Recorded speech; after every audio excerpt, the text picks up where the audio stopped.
This happened to me in 2019 when I was living in Oregon. I was 24 at the time, working part-time and saving up for grad school. That summer, me and a few friends decided to go camping for the weekend. Nothing unusual, just a quick trip to get out of the city and breathe for a couple days. You know that kind of trip? You bring a Bluetooth speaker, too much trail mix, one person forgets the bug spray, and you all end up regretting not checking the weather first. That kind of thing. We picked a campground a few hours from where we lived, near Crater Lake. It wasn't some hidden wilderness spot. It was listed online, had its own parking lot, bathrooms, even fire pits. The reviews were all solid. It was known to be pretty popular, which we liked, because honestly none of us were super into the idea of being totally isolated in the middle of nowhere. There were 4 of us, me, my girlfriend Alyssa, and our 2 close friends, Chris and Dana. We were all in our early 20s. We'd been on camping trips together before, and it had always been a good time. We left around 10 a.m. on a Friday.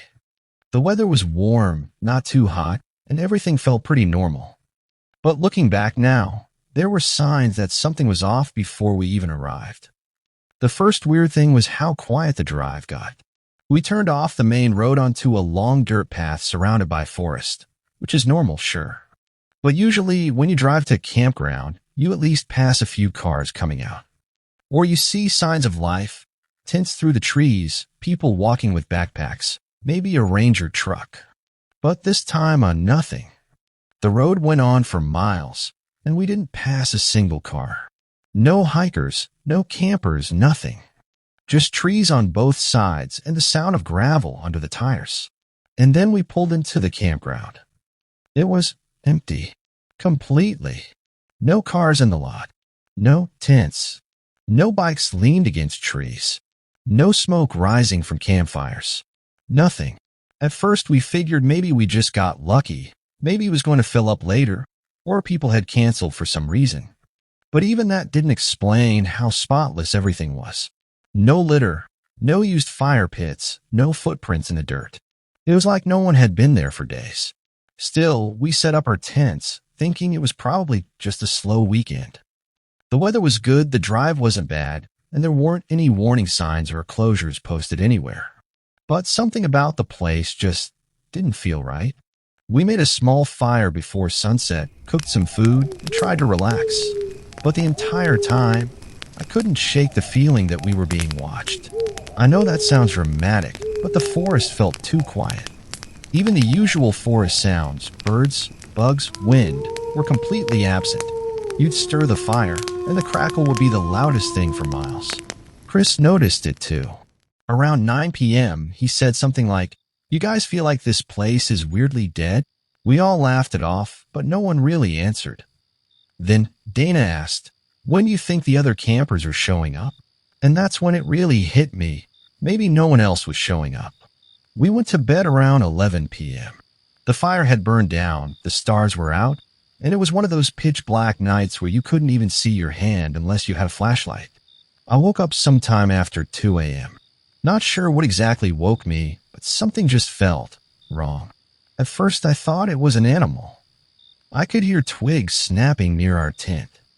But it didn't sound like something rustling through bushes. It sounded intentional, like footsteps, slow, one at a time, pausing between each step.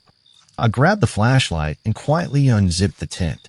There was nothing there, just the trees and silence. But then I noticed something weird. One of our camp chairs, the fold-up ones with a drink holder in the arm, had been moved.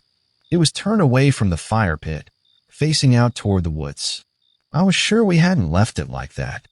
I even asked Alyssa in the morning. She hadn't touched it. Neither had anyone else. The next morning, we all seemed on edge. Chris hadn't slept well either. He claimed he heard someone breathing outside his tent. Not talking, not whispering, just a slow, steady breathing. But when he opened the flap and looked out, there was nothing. That same day, we noticed something else. A piece of firewood had been added to our pile. It was clearly different, darker, almost damp, and shaped like it had been stripped with a knife. None of us brought it. It wasn't there the night before. And then Dana pointed to the dirt near the trailhead. Footprints. Not ours. Larger. And barefoot. Not completely bare, actually. They looked like someone had been walking in very old, very thin shoes. Maybe moccasins or something. The tread was almost non-existent. Just a vague sole outline. They circled our camp. Twice. And then stopped. Just stopped at the edge of the woods, where the trees got thicker. That's when we all decided we'd had enough. We didn't even eat breakfast. We packed everything in 20 minutes and threw it in the trunk. But before we left, I walked back one last time to double-check the site, mostly to make sure we hadn't left any trash behind. That's when I saw it. A paper napkin. Folded. Sitting on the log by the fire pit. I opened it half thinking it would be trash, but it was blank. Completely blank. And underneath it, this is the part that still messes with me, there was a single, clean toothpick. Just resting there, pointing directly toward our tents. We hadn't brought toothpicks. I didn't say anything to the others. I just got in the car and we left. We checked online that night. No reports, no alerts, no closures at that campground. Nothing. It was still listed. Still open. No known incidents. But something happened there. Something we weren't supposed to see. I still think about those footprints. How they circled us twice, then just stood there, watching. And the weirdest thing, I've looked up that site on Google Maps since then, just out of curiosity. But it's gone. No listing. No reviews. Just a blank green patch in the forest. Like it was never there at all. Was I just paranoid, or was someone really following us that night? I was 17 when this happened. It was supposed to be just another trip, one of those weekends where you pack up and head out with a few friends. No particular destination in mind, just to wander and explore. We all needed a break from the grind, and there was this one place we'd heard about, a small town out in the woods that no one seemed to know much about. It was tucked away, almost forgotten by the world. But that's what made it intriguing. A perfect spot to get away from everything. We arrived around dusk, the fading light casting long shadows across the trees. The air was cool, but there was something unsettling about it, something that made the hairs on the back of my neck stand up. But I brushed it off. It was probably just the isolation, the quiet. We found a little inn, old and run down, but the kind of place where you just know there's history behind every creaky floorboard and cracked window. We checked in, made small talk with the innkeeper, an older man who seemed too friendly, like he was trying too hard to convince us everything was normal. "Don't wander too far at night," he said with a forced smile. "The woods can be strange." Of course, we laughed it off. Who doesn't get a little eerie vibe when they're in a place like this? We were looking for adventure, not to listen to spooky warnings.